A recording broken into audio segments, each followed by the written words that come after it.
Welcome to the show tonight, guys. This is Studio 321. This is your host, Eddie B.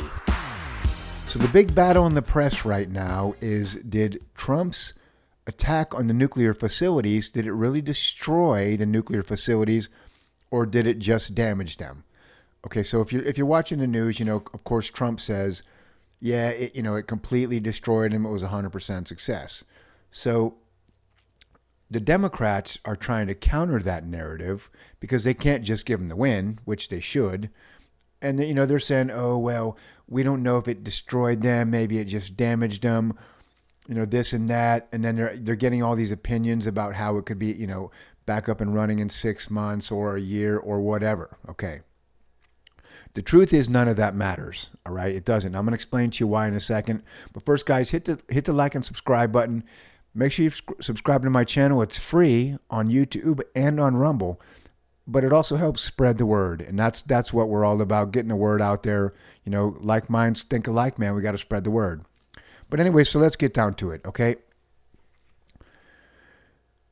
So they bombed 3 different facilities, okay? There's a lot of different, opinions on what they used. Some said there was like 12 bunker buster bombs and 30 Tomahawks, but those numbers have been kind of changed through different networks. But either way, they said on the main facility, they dropped 6 bunker buster bombs. Now what they did is they dropped them down, what's called a ventilation shaft that comes to the surface. I don't know if it's just for air or what it's for, but it's like, they say it's about as big around as a refrigerator. Okay. So they dropped these bunker busters. They were laser guided. They shot, down through the ventilation system and took out the target.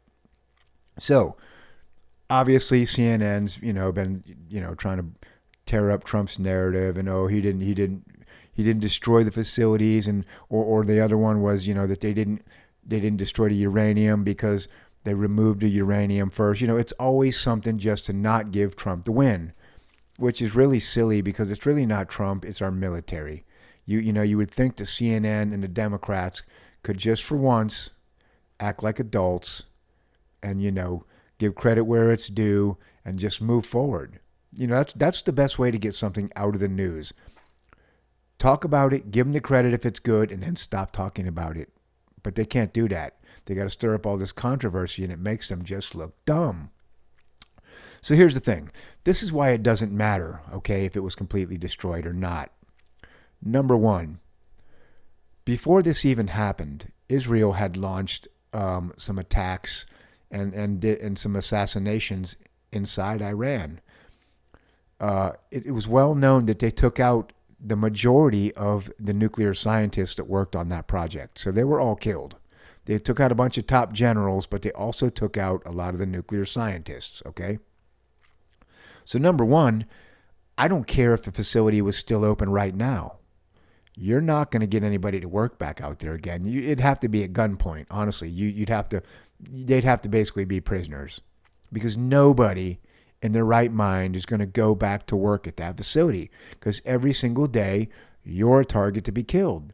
I mean, you don't know whether a bomb's going to come down the ventilation shaft or a hitman's going to come get you when you get off work or show up at your house. Nobody's going to sign up for that job, okay? So whether it's now or later, you're not going to be able to get more scientists. Again, nuclear scientists are very limited anyway. It's just not like there's they're in every town. They're very hard to find.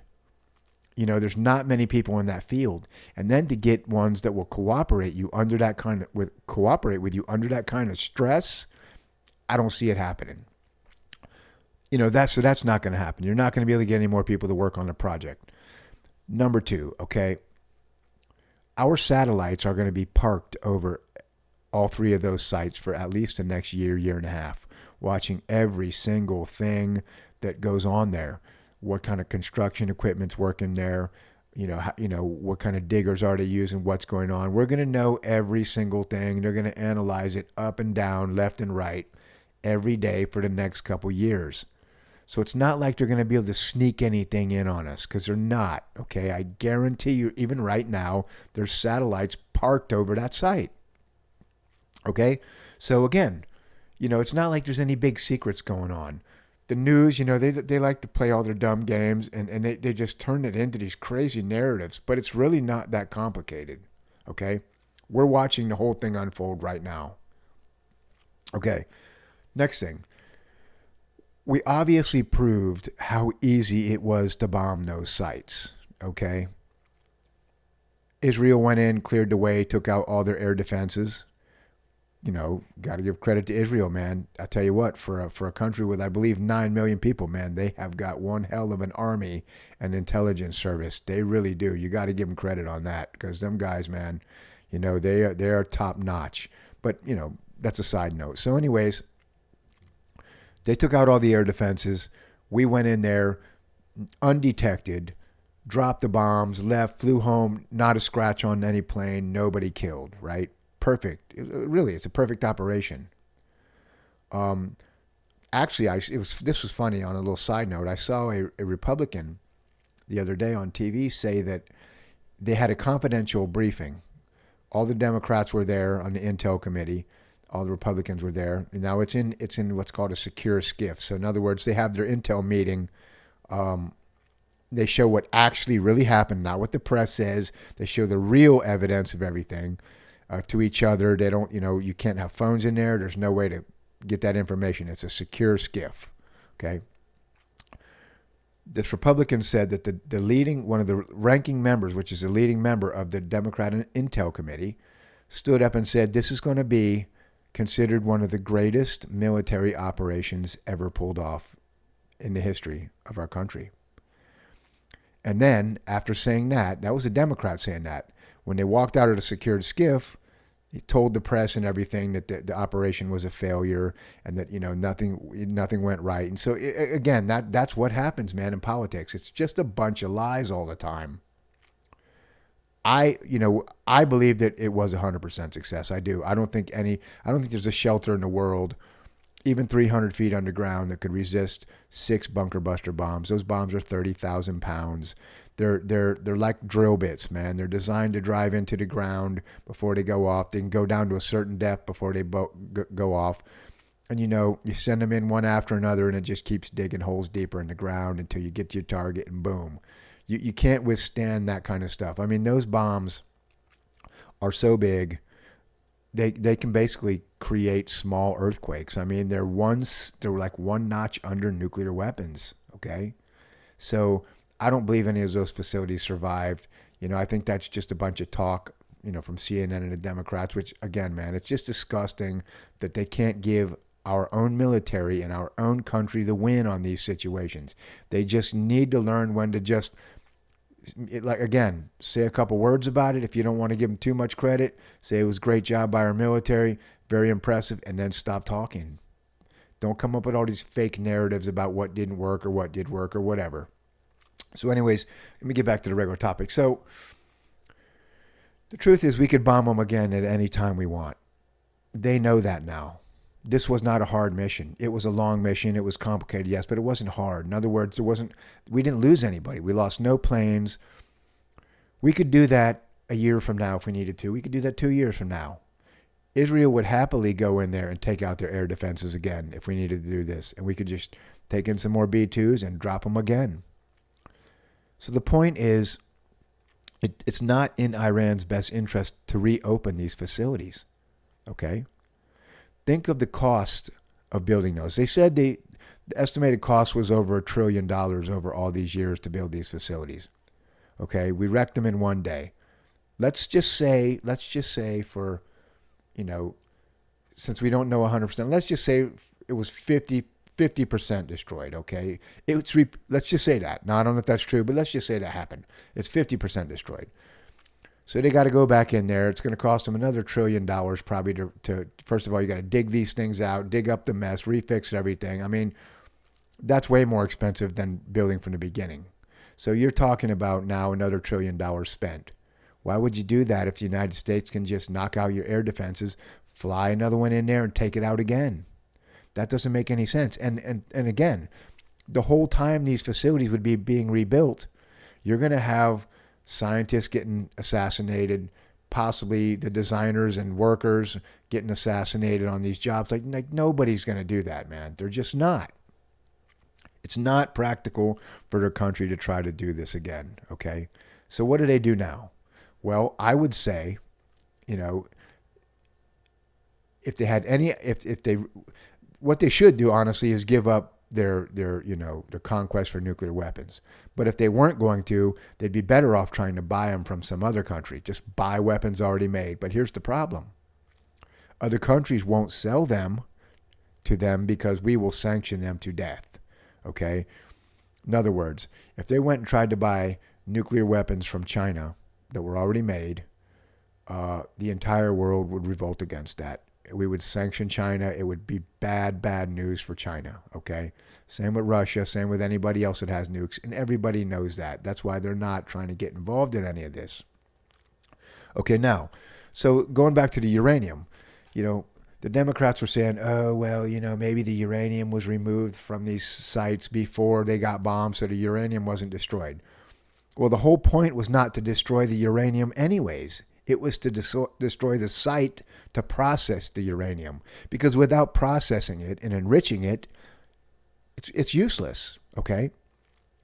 You have to enrich it to a certain percentage to make it weapons grade.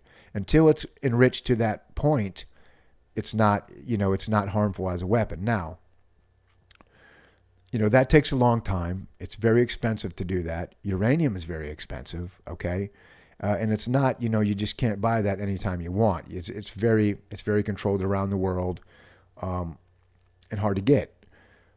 But again, I could have a house full of uranium right now and it'd be worthless unless I can enrich it. And if you don't have the facilities, which we just destroyed, you cannot enrich it, okay? So when you look at the whole picture, you stand back and you look at this, you say, it's a job well done either way. It doesn't matter if it was 100% destroyed. It really doesn't, because it sends the message, and it shows Iran that we're serious about stopping their program, in which we could do it again and again. And Trump has already said, look, I'd bomb them again if I need to. And he's not playing. Now, they could try to sit and wait, wait Trump out and get to the next guy, but this has set a precedent now. We're not going to go back to this whole bargaining with Iran and giving him funding and taking their money, and we're not going to do that anymore. Future presidents are just going to bomb those sites again if they have to. J.D. Vance will probably come in behind Trump and I would imagine he's going to have power for 8 years. So that's just going to be another 8 years where you fuck around and find out. You know what I'm saying? So I think it was a total success. I know everybody wants to cry about it. And of course, again, the Democrats are always coming with their narrative. But man, it's crazy. I don't know who advises these people. I don't know if they have advisors at this point, because it seems like so many of them have retired now, or they're just not talking anymore. Your Pelosi's, your Schumers, they're not really in the limelight much anymore. Someone needs to tell these people when to give some credit and when not to, because they're just making themselves look so bad all the time. Again, this wasn't just a Trump thing. This was a military thing. This was an American thing. We've been dealing with this Iran, possible nuclear weapons for, 25, 30 years. This was a win either way. And look, this is the truth about it is, it was the right way to do this. We bombed those facilities and none of their people got killed either. Every time you get into a war, what happens? The civilians suffer. It's always those people that pay the price. That was like a scalpel precision, man. They went in there, bombed the facilities, nothing around it got hurt, the facilities got destroyed, and they're out. That's the way to do it, okay? They should be getting tons of credit from everyone around the world, which they are to a certain degree. But just, again, man, the Democrats in our own country they're just terrible. They're just terrible. I don't know what they're going to do, man, but they better figure it out. But anyways, guys, I hope you like my video. I hope it, informs you a little bit. Please like and subscribe. Hit the notifications button. That way, next time I put a video out, it'll come right to your feed. You guys have a good night. This is Eddie from Studio 321. Talk to you soon.